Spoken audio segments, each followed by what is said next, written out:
नमस्कार दोस्तों, आज की कहानी बहुत ही मशालदार कहानी है। आप लोग को सुनकर मुंह में पानी आ जाएगा, यानी कि पानी निकले बिना नहीं रह पाओगे। मेरी शादी को 7 साल बीत गए थे। परिवार में 2 बेटियां रिया और रेशमी के अलावा पति कमलेश था, जो सीधा और थोड़ा कम अकल था। कमलेश मरियल देह का मेहनती इंसान था। घर के सामने हमने एक ढाबा खोल रखा था।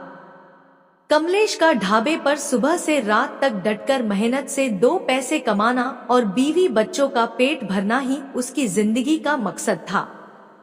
जब कभी बारिश के दिनों में ताल तलैया में मछलियां भर जाती, तब कमलेश की जीभ लालच से लार टपकाने लगती थी और वह जाल लेकर मछली पकड़ने दोस्तों के साथ घर से निकल पड़ता था। गांव में मजदूरी न मिलने पर वह कई बार दिहाड़ी मजदूरी करने आसपास के शहर में भी चला जाता था। तब मैं अकेली ही सुबह से रात तक ढाबे पर रहती थी। गठी बदन और तीखे नाक नक्श की मैं 28 साल की होकर भी गजब की चीज लगती थी। जब मैं ढाबे पर बैठकर खनकती हंसी हंसती तो रास्ते चलते लोगों के सीने पर तीर चुभ जाते थे। कितने तो मन ना होते हुए भी एक कप चाय जरूर पी लेते थे। एक बार मूसलाधार बारिश से मेरे गांव से आगे 2 मील दूर बहती नदी चढ़ाई थी। सारे ट्रक नदी के दोनों तरफ रुक गए थे। तकरीबन 1 मील लंबा रास्ता ट्रकों से जाम हो गया था। तब ना कोई ट्रक आता था ना जाता था। सड़क सुनसान पड़ी थी। इस कारण मेरा ढाबा पूरी तरह से ठप हो चुका था। मैं रोज सवेरे ग्राहक के इंतजार में पलक पावरे बिछाकर बैठ जाती, पर एक एक करके 4 दिन निकल गए और एक भी ग्राहक ना फटका था। बोहनी तो हुई ही नहीं, उल्टे गांठ के पैसे और निकल गए थे। ऐसे में मैं एक एक पैसे के लिए मोहताज हो गई थी। मैं मन ही मन खुद पर बरसती की चौमासे का भी इंतजाम नहीं किया। उधर कमलेश भी 10 दिनों से गायब था। न जाने कस्बे की तरफ चला गया था या कहीं उफना नदी में मछलियां खंगाल रहा था। कमलेश का ध्यान आते ही मैं सोचने लगी कि किसी जमाने में वह कितना गठीला और गबरू जवान था। आग लगे इस नास पिटी दारू में कि उसकी देह दीमक लगे पेड़ की तरह खड़ी खड़ी सूख गई। अब नशा करके आता है और उसे बेकार ही जग जोर कर आग लगाता है। खुद तो पटाखे की तरह फुस हो जाता है और वह रात दिन भीतर ही भीतर सुलगती रहती है।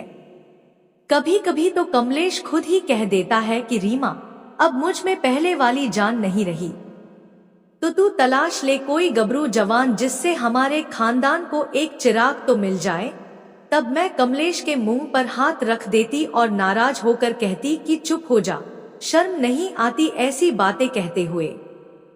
तब कमलेश बोलता, अरे शास्त्रों में लिखा है कि बेटा पैदा करने के लिए घड़ी 2 घड़ी किसी ताकतवर मर्द का संग लेना गलत नहीं होता। कितनों ने ही किया है, पंडित से पूछ लेना। मैं अपने घुटनों में सिर देकर चुप रह जाती थी। रास्ता रुके हुए 6ठा दिन था कि रात के अंधेरे को चीरती एक टॉर्च की रोशनी मेरे ढाबे पर पड़ी।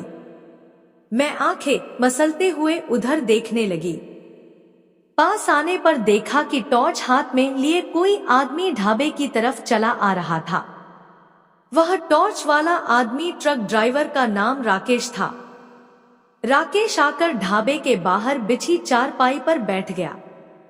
बरसात अभी रुकी थी और आबोहवा में कुछ उमस थी। राकेश ने बेझिझक अपनी कमीज उतार कर एक तरफ फेंक दी। वह एक ढीले बदन का मर्द था। बल्ब की रोशनी में उसका गोरा बदन चमक रहा था। बेचैनी और उम्मीद में खटी मैं कनखियों से उसे ताक रही थी। थकान और गर्मी से जब राकेश को कुछ छुटकारा मिला, तब उसका ध्यान मेरी ओर गया। वह आवाज लगाकर बोला, क्या कुछ रोटी वगैरह मिलेगी? हाँ, मैं बोली। तो लगा 2 दाल फ्राई और रोटी। मैं जैसे बिजली से चमकी।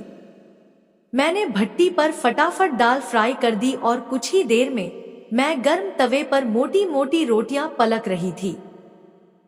चारपाई पर पटरा लगाकर मैंने खाना लगा दिया। खाना खाते समय राकेश कह रहा था, 4 दिनों से भूख से बेहाल हो गया।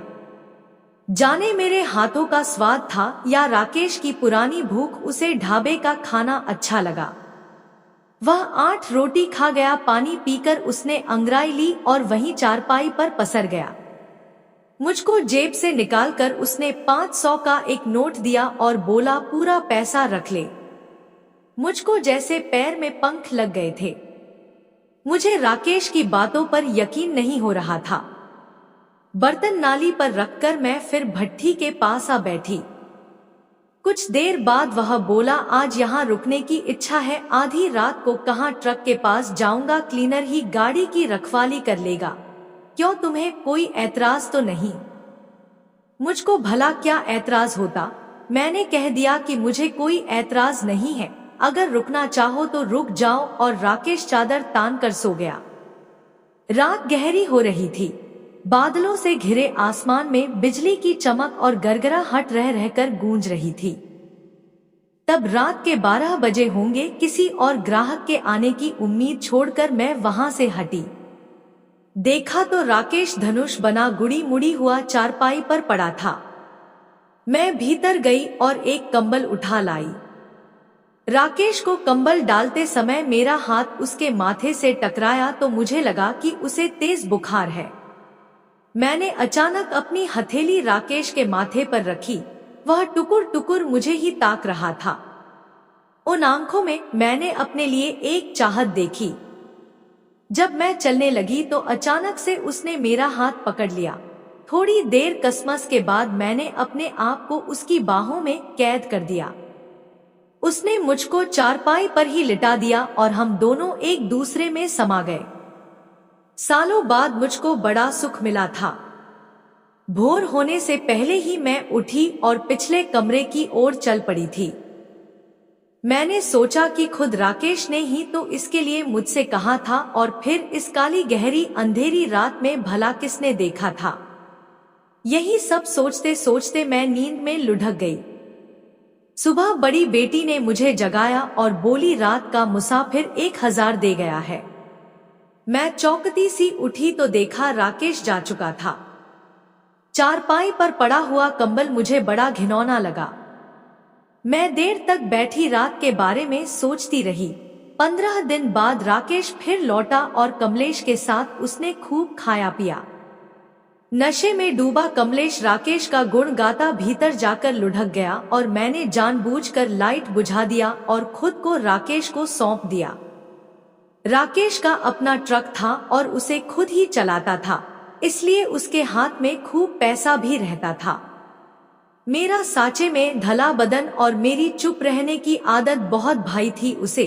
मैं अपने शरीर के आगे मजबूर होती जा रही थी और राकेश के जाते ही हर बार खुद को मन ही मन कोसती रहती थी। अब राकेश के कारण हमारी माली हालत सुधरने लगी। वह कमलेश का भी गहरा दोस्त हो गया था। 2 लड़कों का बाप राकेश बताता था कि कितना अजीब है कि वह लड़की पैदा करना चाहता है और कमलेश लड़के की अभिलाषा रखता है। मैं चुप जरूर थी लेकिन अंदर ही अंदर बहुत खुश रहती थी। राकेश के कारण मैं मां बनने वाली थी। मेरा 7वां महीना था। कमलेश के साथ आसपास के जानने वाले लोग भी बेचैनी से इस बच्चे के जन्म का इंतजार कर रहे थे। तब पूरे 9 महीने हो गए थे। एक दिन अचानक राकेश खाली ट्रक लेकर वहां आ धमका और उदास होता हुआ बोला, अब वह बिहार में ही ट्रक चलाएगा क्योंकि घर के लोगों ने नाराज होकर उसे वापस बुलाया है। यह सुनकर कमलेश और मैं बेहद उदास हो गए थे। आखिरी बार मैंने उसे अच्छा खाना खिलाया और दुखी मन से विदा किया। अगले ही दिन मुझे अस्पताल आना पड़ा।